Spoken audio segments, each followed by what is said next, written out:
Bene, allora io penso che dovremmo interloquire e non solo alla fine.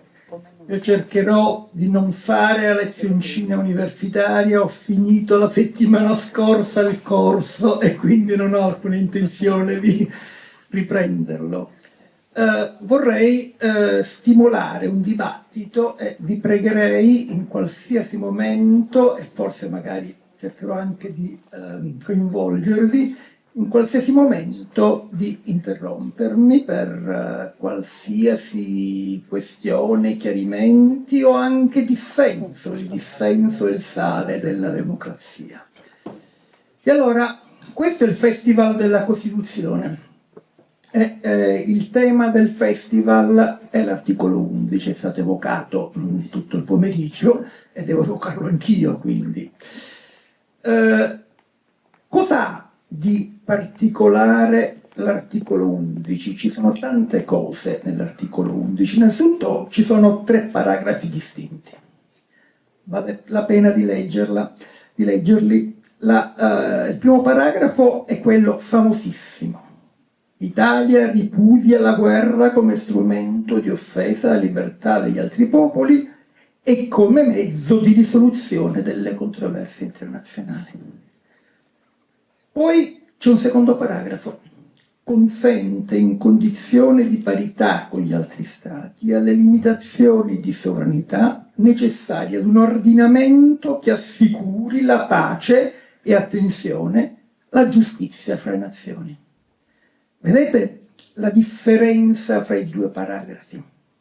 Il primo paragrafo si occupa del nostro ordinamento, l'Italia. Il secondo paragrafo, invece, indica che l'Italia vuole costruire, evidentemente in concorso con altri Stati. Sarebbe bello se noi potessimo costruirci un ordinamento internazionale come ci pare, in concorso con gli altri Stati, un ordinamento che assicuri la pace e la giustizia fra le nazioni. E poi non pago, aggiunge, cioè fa un carico ulteriore, promuove e favorisce le organizzazioni internazionali rivolte a tale scopo. È rivoluzionario. Ora, io credo che nessuno in questa sala sia nato nel 1900 e prima del 1948 è in grado di capire questa rivoluzione. Io, che sono un po' vecchietto, non sono nato prima del 1948, non vi dirò quando sono nato. Perché è rivoluzionario? È rivoluzionario perché le costituzioni ottocentesche della prima metà del Novecento erano costituzioni, come dire, introverse, parlavano solo dell'ordinamento interno e si limitavano, per quanto riguarda il diritto internazionale, ad attribuire competenze degli organi per esempio, stipulare un trattato. Qui l'Italia ripudia la guerra e vuole costituire un ordinamento che assicuri la pace e, dirò poi anche, la giustizia. Che cosa vuol dire? Vuol dire che la Costituzione italiana non si limita a farsi fatti di casa propria, vuole farsi fatti di tutto il mondo, giustamente. Un ordinamento, necessario ad un ordinamento che assicuri la pace e la giustizia. Quindi, invece di una introversione costituzionale, noi ci facciamo i fatti nostri. Il faut cultiver notre jardin, si direbbe in francese. E invece l'Italia vuole occuparsi dell'ordinamento internazionale, attribuendo adesso il compito di assicurare la pace e la giustizia fra le nazioni. Che cosa posso dire di più di questo? Posso dire che nell'ambito dell'ordinamento costituzionale l'Italia, nel proprio ordinamento costituzionale, l'Italia definisce un altro ordinamento, quello internazionale, al di fuori di esso.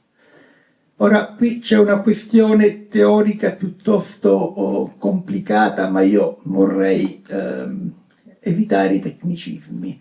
Ma anche evitando i tecnicismi, non è normale, non era normale che uno Stato si preoccupasse di attribuire al diritto internazionale un compito che era un valore della nostra Costituzione, la pace.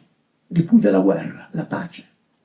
Ripudia la guerra e vuole che il diritto internazionale assicuri la pace.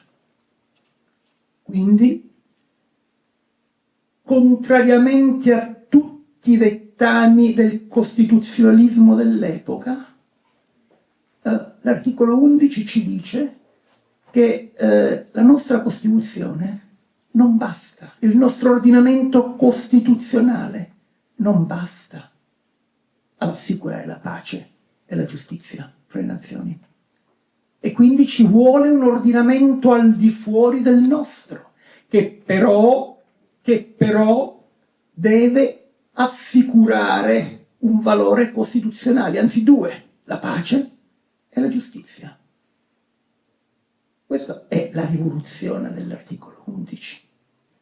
E cioè concepisce l'ordinamento internazionale come un ordinamento indispensabile per fare cose che evidentemente gli organi dell'ordinamento costituzionale italiano non possono fare, non possono assicurare la pace e la giustizia fra le nazioni. E poi alla fine promuove e favorisce le organizzazioni internazionali. Ora noi conosciamo tutti le organizzazioni internazionali, Nazioni Unite, la Costellazione delle Nazioni Unite, la NATO, l'Unione Europea, eccetera, eccetera. Ma nel 1945 ecco che le organizzazioni internazionali stentavano ad affermarsi. Certo, c'era stato il patto della Società delle Nazioni, che finì miseramente per la verità. Orbene, la Costituzione italiana, attraverso l'articolo 11, vuole promuovere e favorire le organizzazioni internazionali che assicurino la pace, e questo lo dico mettendo un punto e virgola, ma anche la giustizia fra le nazioni. Questo è veramente la missione dell'articolo 11 della Costituzione, una estroversione costituzionale, guardare fuori, aprire la finestra della camera da letto, del salotto e guardare cosa c'è fuori e contribuire non solo a farsi i fatti suoi, ma a farsi i fatti di tutto il mondo. Questa è la rivoluzione dell'articolo 11, la vera rivoluzione dell'articolo 11. È l'unica? Beh, no. Però è la prima insieme ad altre costituzioni del dopoguerra. Non a caso la Costituzione che si chiamava legge fondamentale della Germania. La legge fondamentale della Repubblica Federale Tedesca ha qualcosa di molto simile all'articolo 11. E non è un caso, perché evidentemente tutte e due queste nazioni sono uscite, diciamo, in linguaggio colloquiale, con le ossa rotte, e quindi come conseguenza dei nazionalismi, il fascismo e il nazismo. E ciò ha condotto queste due nazioni ad aprirsi all'internazionalismo, al movimento internazionale, al fine di non ripetere la brutta esperienza delle due guerre mondiali.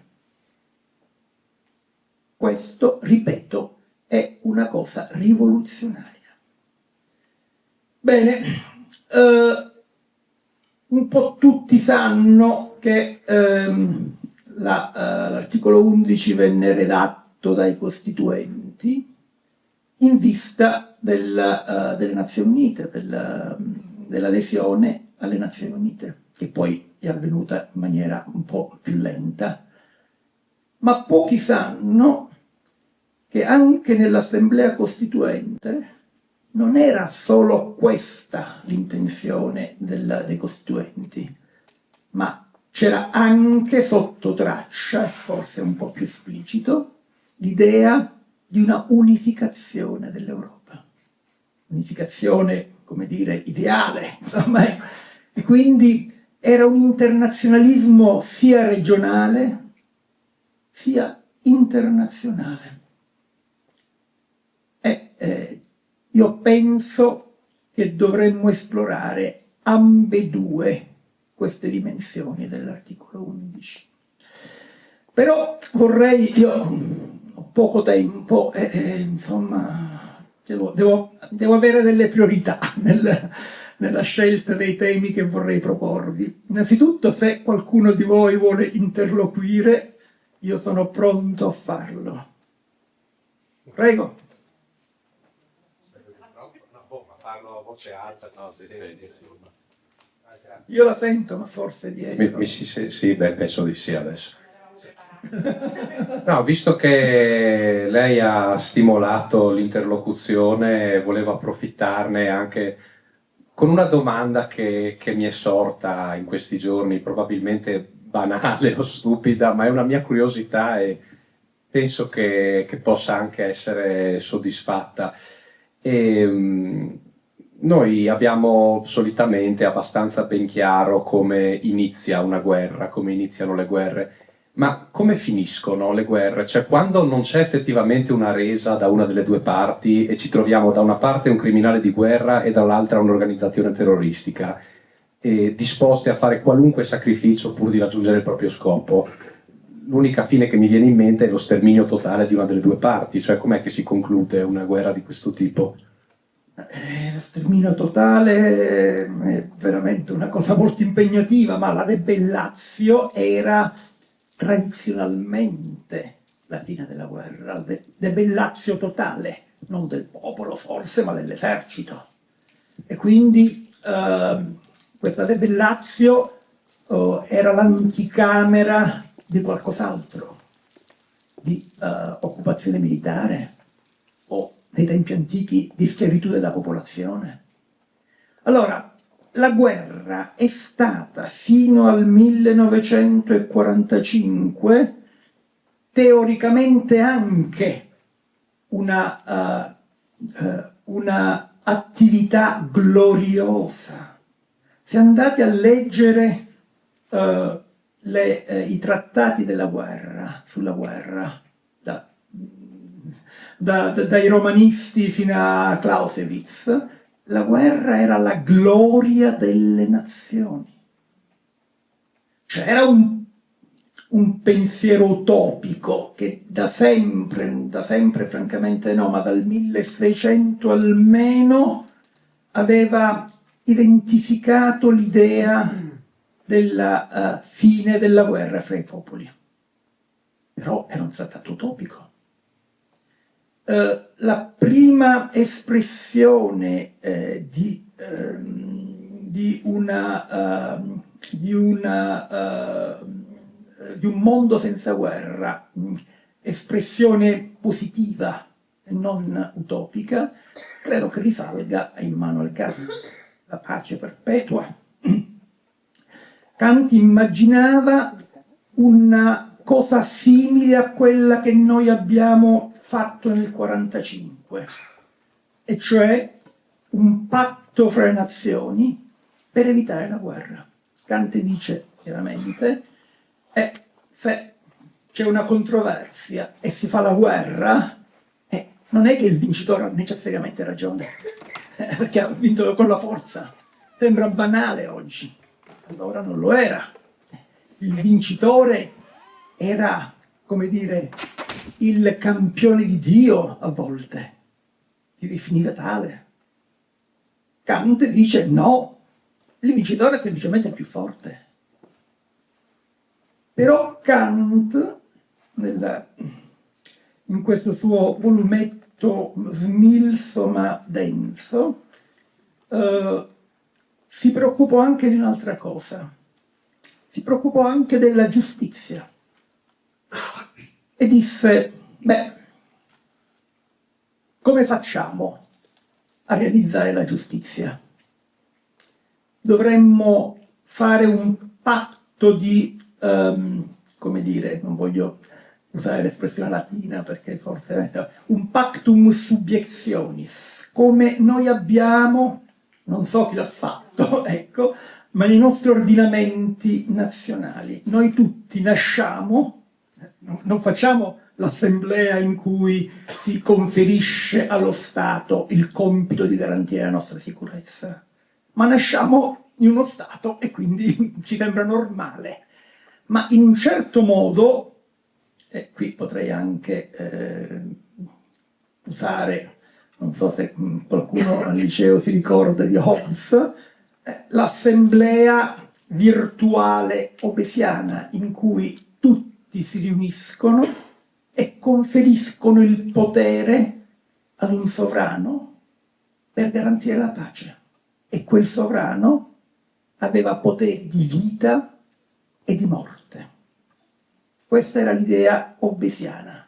Ora noi viviamo in questa idea hobbesiana, lo Stato, e per molti secoli lo Stato aveva poteri di vita o di morte. Ora noi abbiamo uno Stato liberale, democratico, eccetera, eccetera. Ma così è. E quindi Kant si preoccupò di questa cosa. Perché le nazioni non possono devolvere il proprio potere, la propria sovranità ad un ente superiore? Qualcuno ha qualche idea? Prego. Perché non è nella natura umana. Questo è possibile, ma se è possibile farlo a livello statuale, teoricamente è possibile anche farlo a livello internazionale.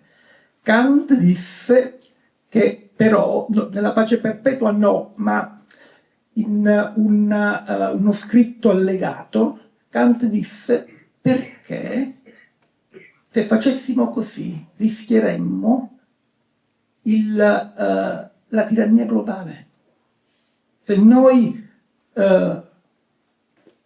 deferissimo il potere, ora voglio fare attualità, ma insomma nel primo incontro si è parlato di Trump, ecco, se noi deferissimo il potere a Trump, eccoci qua che cadremmo dalla padella alla brace.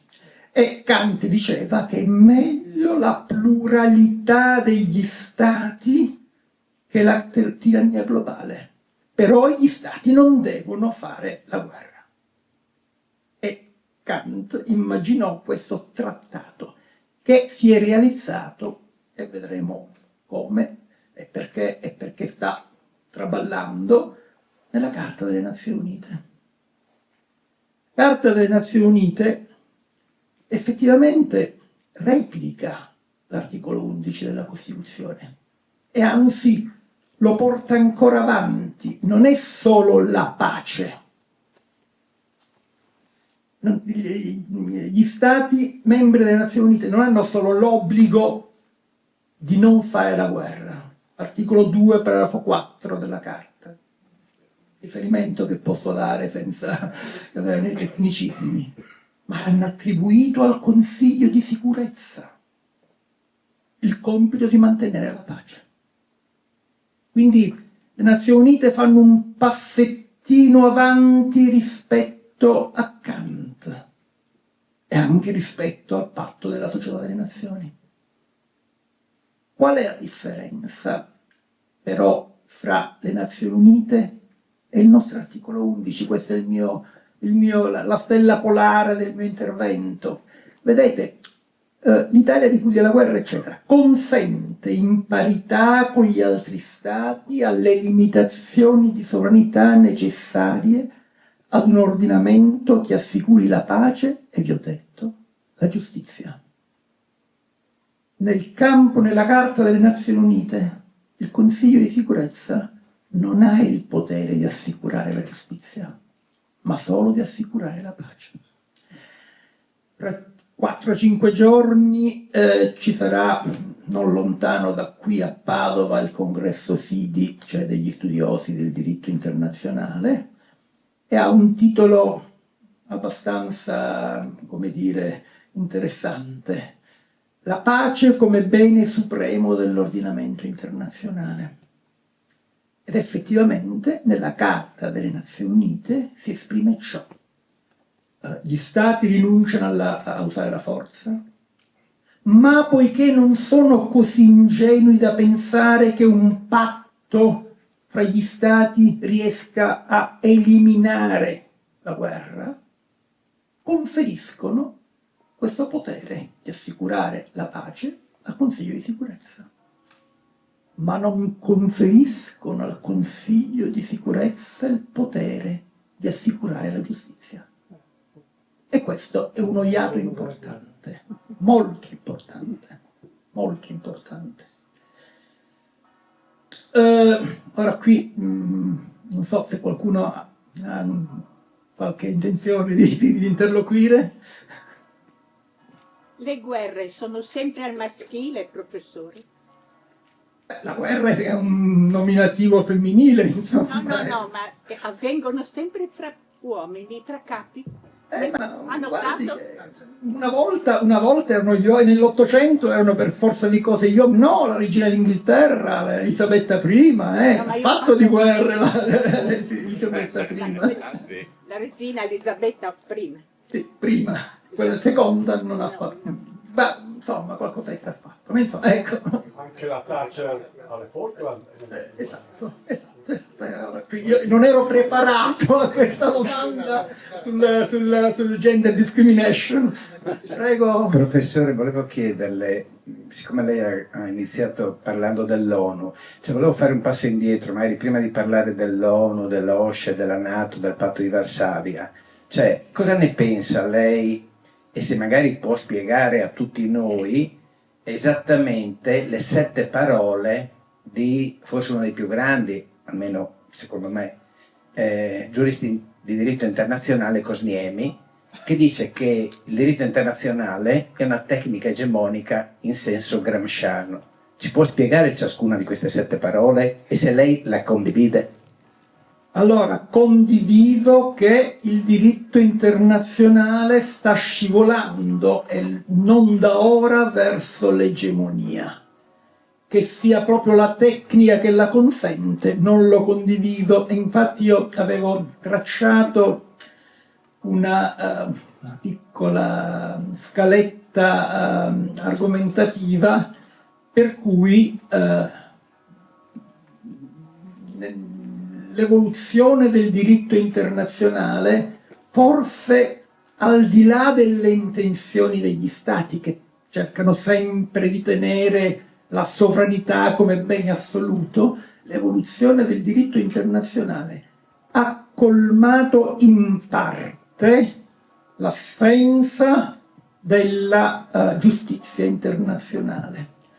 Allora, la pace è stata concepita espressamente alla conferenza di San Francisco.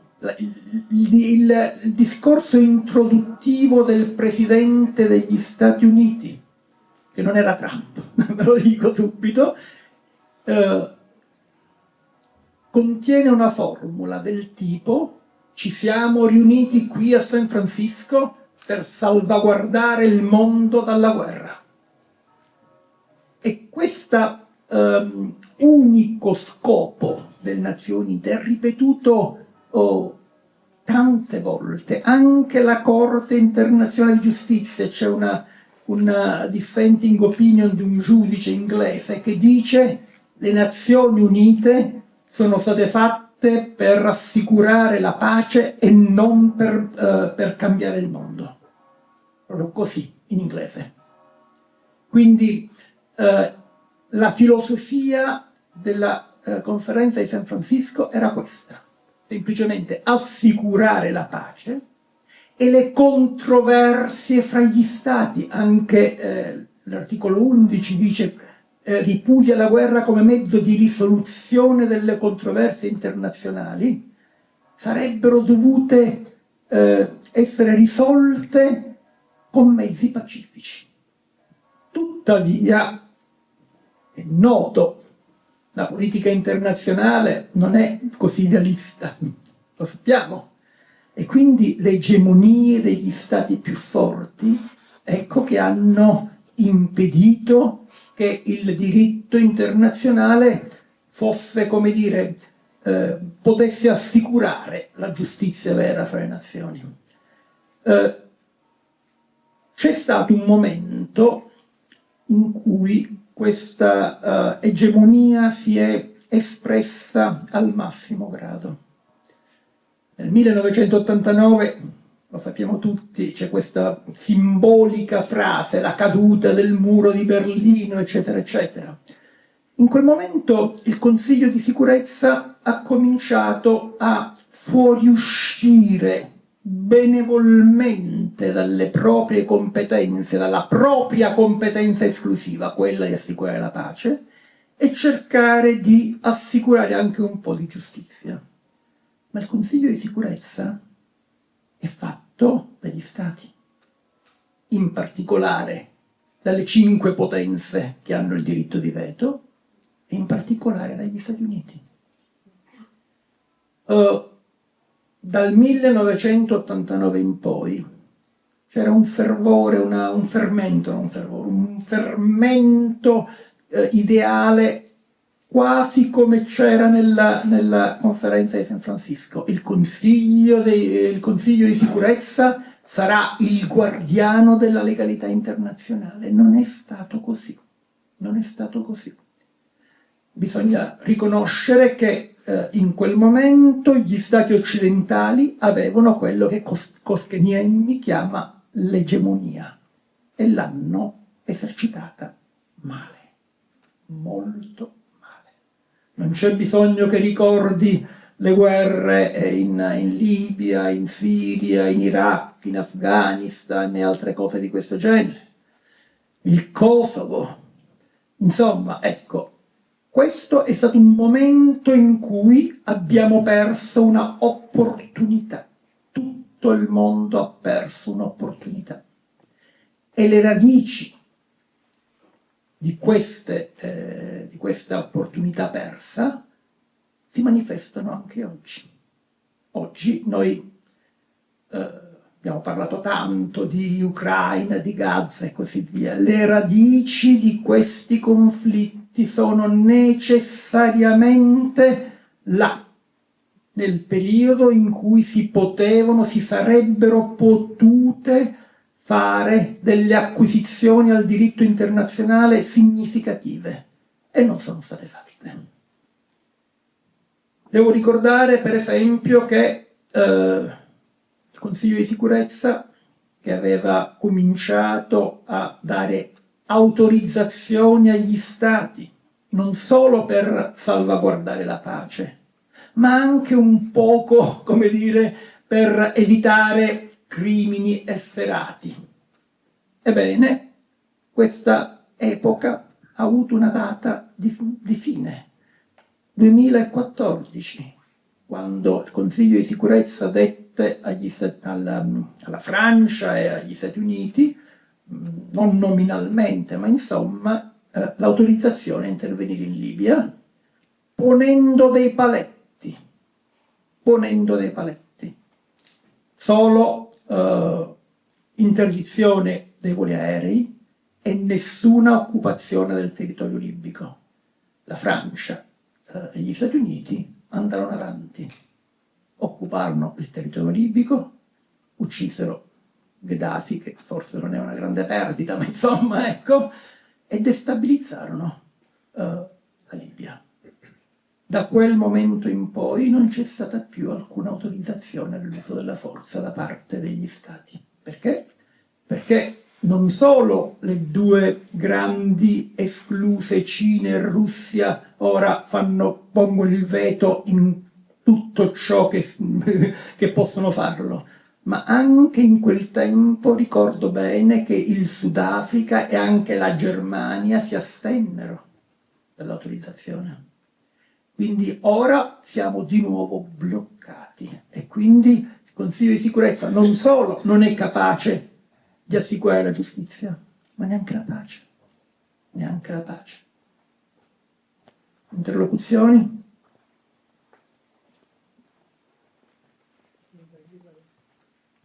Siamo sgomenti. Ha fallito il suo compito. Ma l'ONU fa quello che può fare alla luce delle attività degli Stati. Vede, l'ONU è fatto dagli Stati, l'Assemblea Generale è fatto dai 197 o quanti essi siano stati. Il Consiglio di sicurezza è fatto da 15 Stati, di cui 5 hanno il monopolio del veto. E basta una sola di queste potenze per impedire il funzionamento del Consiglio di sicurezza. D'altronde, il Consiglio di sicurezza è stato fatto nel 1945. E chi sono le potenze che hanno il diritto di veto? Le potenze che sono uscite vincitrici della Seconda Guerra Mondiale. E quindi è un direttorio. Vedete, quando l'articolo 11 dice in condizioni di parità con gli altri Stati, l'articolo 11 ha espresso una idealità, perché nel Consiglio di sicurezza la parità fra Stati non c'è. Ci sono alcuni che sono più uguali degli altri, i 5, e poi i 5 si riassumono in 2 o 3, diciamo la verità. Ecco. E quindi a volte non si mette sul tavolo una proposta di risoluzione perché si sa bene dall'inizio che le altre grandi potenze, alcune delle grandi potenze, non sono d'accordo. Altre volte si mette all'ordine del giorno e allora bisogna mettere il veto. Per esempio, in Ucraina non è mai stata fatta una risoluzione del Consiglio di sicurezza, perché era ovvio che la Russia avrebbe posto il veto, e a Gaza, invece, per la questione di Gaza, sono stati fatti tentativi di messa all'ordine del giorno, ma gli Stati Uniti hanno votato prima di Trump, hanno votato contro, e quindi la risoluzione non è passata, non è stata adottata. Le idealità dell'articolo 11 della nostra Costituzione e quelle delle Nazioni Unite si infrangono contro il potere degli Stati, contro il potere degli Stati che non sono uniti fra di loro, ma che sono divisi fra di loro. Ecco le ulteriori radici della situazione attuale in cui ci troviamo. Bene, se non ci sono interlocuzioni, altre interlocuzioni? No? Vado avanti. Allora,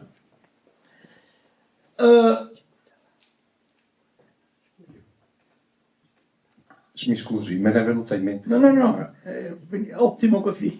Allora, è interessante questa cosa del diritto di veto che comunque è limitato a una, se vogliamo definirla, elite, decisa comunque dall'esito di un conflitto.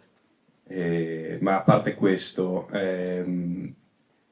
se la decisione è quella di prendere effettivamente di effettuare un intervento, ecco, in un conflitto internazionale, e il diritto di veto ci dice che basta che una di queste potenze effettivamente si opponga alla decisione per impedire che venga effettuata.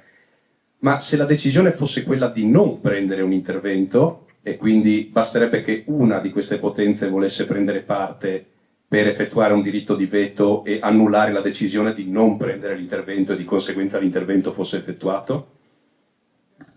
Se un intervento effettuato è un intervento illegittimo in Kosovo, questo è il più eclatante evento in cui gli Stati occidentali, senza l'autorizzazione del Consiglio di sicurezza, hanno fatto una vera e propria guerra. E qui io devo dire che anche l'Italia ha partecipato, non direttamente, ha partecipato indirettamente, e con le solite assistenze logistiche, ma anche con voli di ricognizione, intelligence e così via. E questa a me pare una violazione palese dell'articolo 11. L'articolo 11 è stato più o meno rispettato. L'Italia non ha mai fatto una dichiarazione di guerra, ma ora le dichiarazioni di guerra non sono più di moda. Non sono più di moda, non si fanno più. Io non ho mai sentito da 20 anni a questa parte dichiarazioni di guerra. Si chiamano interventi umanitari, si chiamano interventi a protezione dei cittadini, si chiamano missioni speciali, si chiamano operazioni militari speciali, ma non si chiamano guerre più. Ecco. La guerra sembra uscita dai nostri radar, e anche nel Kosovo non ci fu nessuna dichiarazione di guerra, però era veramente una guerra, e quello è stato un errore che ci stiamo trascinando ancora oggi, perché l'instabilità in quell'area ancora c'è e non si sa come si andrà a finire. Ogni tanto ci sono dei focolai di tensione, però sempre un po' al ribasso, e speriamo che prima o poi si possa anche dichiarare finita la tensione in quell'area. Ma gli errori non hanno necessariamente delle conseguenze. Necessariamente delle conseguenze. Faccio un esempio. Ucraina. Io credo che in Ucraina ci sia stato un aggressore, la Russia, e un aggredito. Niente può giustificare un'aggressione, ma, vivi Dio, un po' di saggezza politica, un po' di saggezza politica. La Corte Penale Internazionale ha aperto un procedimento nel 2014 per crimini sia di russi che di ucraini, ma in quel momento soprattutto di ucraini nelle zone russofone. Non l'ha mai chiuso. Ebbene, io credo che questo sia stato un errore. Mi direte, la Russia avrebbe aggredito ugualmente? Sì, ma io quando mi difendo ho ragione, ma io voglio avere ragione in tutti i miei comportamenti. Invece lì c'è stato un occhio socchiuso da parte della Corte Penale Internazionale. Forse inevitabilmente la Russia avrebbe attaccato, perché non era quello il problema. Ma una cosa che terrei, se non ci sono interlocuzioni, il tempo sta per scadere un poco, terrei a dire è questa. La pace è il bene supremo nell'ambito delle Nazioni Unite. Ma il diritto internazionale si è evoluto dal 1945, ma poi si è evoluto e ha sviluppato altri valori e interessi che noi chiamiamo di diritto cogente, l'autodeterminazione dei popoli, la tutela dei diritti umani e del diritto umanitario, che sta facendo strame sia in Ucraina che in Gaza, e anche in altri conflitti. Noi guardiamo a questi due, ma ce ne sono, mi pare, una novantina di conflitti nel mondo, fra cui alcuni forse atroci quanto, forse anche più di questi, per esempio in Sud Sudan. Ci sono 90 conflitti nel mondo. Non li ho contati, ma la statistica è quella.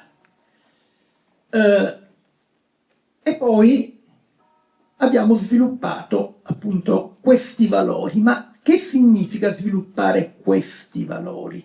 Primo, non si fa la guerra neanche per difendere questi valori. Questo è chiaro nelle dinamiche internazionali. La guerra non si fa per difendere questi valori. La guerra non è permessa. E, come dicevo prima, negli anni 90 c'è stata una certa tendenza a riconoscere il Consiglio di sicurezza come il custode non solo della pace, ma anche di questi valori. E il Consiglio di sicurezza, un po' bene e un po' male, ha cercato di tutelarli. Un po' male l'ho già detto, ma insomma un po' bene lo dico ora. Sembrava l'inizio di una nuova era. Poi che è successo? Il Consiglio di sicurezza non può fare più nulla ormai. In questa situazione geopolitica il Consiglio di sicurezza è condannato all'irrilevanza. Io non so quando e se potremo tornare in una fase in cui la comunità internazionale si senta in dovere di attribuire, non dico di attribuire la supremazia del Consiglio di sicurezza su tutto, ma di attribuire al Consiglio di sicurezza quello che lui aveva cominciato a fare un po' rosicchiando le competenze, cioè quando ci sono principi fondamentali del diritto internazionale, violazioni efferate dei diritti dell'uomo e del diritto umanitario, è il Consiglio di sicurezza che deve intervenire. Ma ora che non abbiamo il Consiglio di sicurezza, come si fa? Come si fa? Questo è il grande problema. Il grande problema viene proprio da questo. Come facciamo a finire queste guerre? Come facciamo a far terminare queste guerre atroci? È un dilemma giuridico, è un dilemma morale, è un dilemma geopolitico. Ne ha parlato il professor Spitaleri, ne ha parlato Antonio Padellaro, e io non ho una soluzione. Non ho una soluzione. Qual è il dilemma etico, politico, geopolitico, giuridico? Il dilemma è che la Russia sta commettendo un crimine internazionale efferato. L'aggressione, la guerra e così via. Hamas e Israele hanno commesso crimini efferati. In questo momento io penso che però dovremmo dire che i crimini di Hamas sono stati poca cosa rispetto ai crimini di Israele. Insomma, non è una questione quantitativa, ma insomma mi sembra che Israele veramente abbia, io non so se è genocidio oppure no, ma mi pare che Israele abbia superato tutti i limiti della licenza giuridica ed etica. Ma insomma, prima o poi bisogna fermare queste guerre. E come si fa senza il Consiglio di sicurezza? Come si fa? Io penso che sarebbe poco saggio. Questa è una questione tecnica abbastanza complicata, cerco di renderla semplice. Ci sono dei valori del diritto internazionale che noi chiamiamo diritto cogente e questi si esprimono nell'obbligo di non riconoscere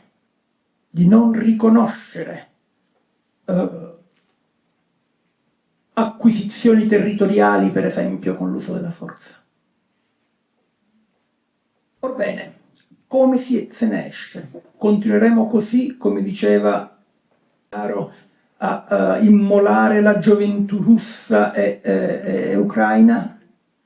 E continueremo così fino a quando Gaza sarà un cimitero a cielo aperto? Cosa possiamo fare? La mia idea è che non bisogna essere, come dire, fondamentalisti. Bisogna essere anche, prendere, come dire, a consentire a argomenti di ragion pratica. Di ragion pratica. Orbene, Antonio Padellaro ha, per esempio, accennato all'idea di far finire la guerra ucraina come è finita la guerra coreana. Cioè, c'è un fronte, si fermano i combattimenti per come dire, consunzione, e dopo si vede. Io aggiungerei un'altra cosa. Questa è una ragione pratica molto pratica, ma se la comunità internazionale potesse indicare una soluzione fondata in Ucraina, per esempio, o sul congelamento delle pretese delle due parti. Ora, io credo che le pretese ucraine di recuperare la Crimea sono praticamente nulle, se non poste sul piano negoziale per giustificare qualcosa in più. Ma se si potesse congelare e internazionalizzare i territori contesi e poi costituire una forma di governo da parte delle Nazioni Unite interinale e quindi bloccare la guerra senza dire chi ha torto e chi ha ragione e coinvolgere il Consiglio di sicurezza, la popolazione, la comunità internazionale. Ecco che questa potrebbe essere una soluzione. Molto difficile, molto difficile. Il punto è che non c'è un valore supremo del diritto internazionale. Non è la pace, perché la pace ingiusta non è un valore, ma non può essere neanche la ricerca di una giustizia astratta. E quindi bisogna fermarsi sulla soglia del fondamentalismo giuridico e cercare soluzioni pratiche nella diplomazia internazionale, nella saggezza degli stati, che a volte c'è e a volte non c'è. E questa posso dire alle 7:05 che è la mia conclusione. Io fra qualche giorno uscirà un mio breve scritto non di carattere scientifico in cui invito l'Assemblea Generale a fare a Gaza quello che è stato fatto in Suez nel 1950, cioè mandare un corpo di truppe internazionali, l'Assemblea Generale, che non debbano imporre con la forza la fine della guerra, ma debbano assicurare la cessazione delle violazioni atroci che sta subendo il popolo palestinese e congelare la situazione. Difficile, difficile, però vale la pena di provare. E qui sono in gioco veramente questioni tragiche. Io mi perdo nel mio cervello quando cerco una soluzione. E quindi non è una soluzione sicura, forse non sarà mai proposta e se proposta sarà un fallimento. Ma questo è un momento di ragion pratica che l'Assemblea potrebbe fare. Grazie.